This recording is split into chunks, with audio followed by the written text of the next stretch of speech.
As we learn more about the Highland Park suspected shooter's social media history and the weeks he spent planning this attack, police say, many are asking about missed warning signs. ABC News contributor and former Department of Homeland Security Acting Undersecretary for Intelligence, John Cohen, joins me now. John, thanks for taking the time. We appreciate it. I want to get right to the newest information we have, that this suspect here has had prior contact with police.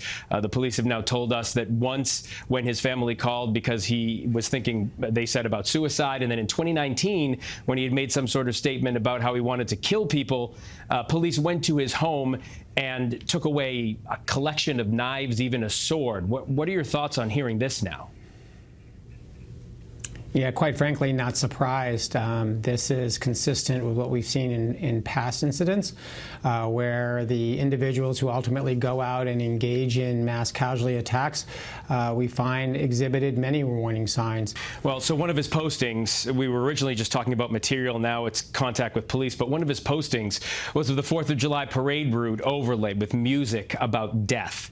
So in hindsight, obviously, and I don't even think we have to say in hindsight, that is a big red flag. That, coupled with these 2 points of contact with police, law enforcement before this happened, are we equipped to handle something like this? Because everybody's talking about, well, if you see something, say something, red flags. There were red flags everywhere. His family called police twice. What can we do?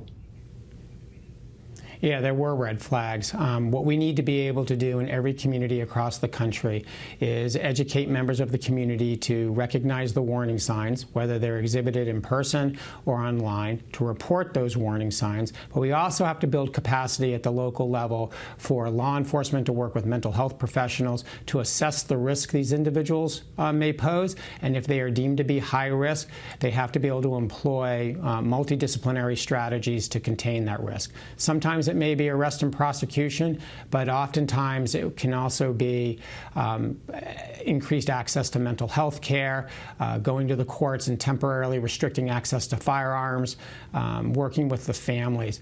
These techniques are being employed in communities across the country. What we don't have is a consistent level of capability everywhere across the country, and that's where we need to focus. Right. So you're saying it's happening in some communities. It didn't happen with this suspected shooter, because obviously, I mean, red flags everywhere. Police say you've been planning this attack for several weeks. In your experience, when a person is planning this kind of thing, are there specific steps, twofold, that law enforcement can take if they know about it? And does someone planning something like this exhibit any kind of behavior outside of, obviously the material? Does the behavior change, his interactions with people? Yeah, the short answer is yes, the behaviors do change. I mean, what we know is that this individual was expressing and posting violent content online. He was expressing his views on death and even dying. He, as you pointed out, posted videos of the parade route. We know that he also went to, or we're hearing that he went to other potential locations or other locations that were potentially targets. He had to engage in some type of planning because he had a disguise. He had a firearm. He had a large quantity of rounds that he had to acquire.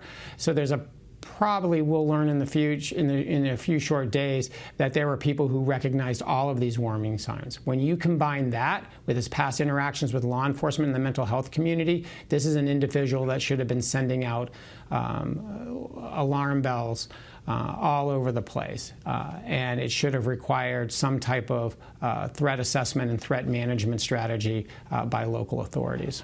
Yeah, and that didn't happen. So my final question for you, John, I'm trying to ask every expert that I'm speaking to over the last 2 days about this. So I'll ask you. I mean, you've made your life's work this. You know all about trying to prevent things like this, preventing them. Just personally, everybody is calling from all over the country, talking to their families, saying this is the new normal. We're seeing 11 of these shootings, mass shootings, a week now in this particular year. Is any community safe?